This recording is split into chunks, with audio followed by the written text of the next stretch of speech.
तर फायनली तुमच्या भावाने पण लावून टाकले मग हळद. तर चला मग तुम्हाला पण दाखवतो. तर रामराम मंडळी, मी तुमचा लाडका प्रथमेश पारसकर. आज लावायची होती ना आम्हाला हळद, म्हणून मग लगेच बैलगाडी टाकलं आपलं बेन आणि मी धकलो गाडीवर वावरात जाता जाता आलो आपल्या मयुदाच्या ऐकवावर. इथून घेतली एक गॅलन भरून घेतली, हातोहात नॅरो पण घेतलं किराणा दुकानातून आणि धकलो 300च्या स्पीडनं वावरात.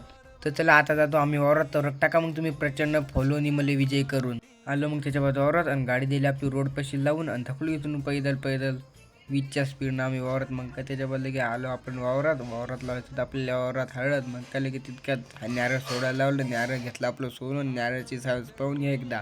मग काय तितक्यात तू काकानं बाबांना लगेच झोपलं आपलं डवरं आणि चालू होतं आपलं मग काकर पाडणं. मग लगेच तितक्यात लगेच मी घेतला कट्टा आणि लगेच तिकडे नेऊन देऊ लागलो आणि इकडे चालू होतं यायचं हळद लावणं. आणि इकडे लगेच घेतलं मी टोपलं आणि त्याच्यात टाकलं बेन. चालू होतं मग असं बेन टाकणं आणि मला फक्त एवढंच काम होतं आणि मला सोबती होत आता. मग काय पाहायचं काम इकडे हे लावू लागले आणि आम्ही टाकू लागलो. टोपलं रिकामं झालं की भरायचं आणि टाकायचं आणि भरायचं आणि टाकायचं, बस एवढंच काम होतं आम्हाला. मग काय त्याच्यावर माझं जेवण वगैरे केलं आणि तिकडे बा मग मी डबल काम आले. काय करता बा, पोटा पाण्यासाठी करायलाच लागते. मग काय लगेच इकडचं बाहेर झालं आणि मग इकडचं केलं झटपट पटापट आणि लगेच सगळं वावर झालं आपलं हळद लावणं.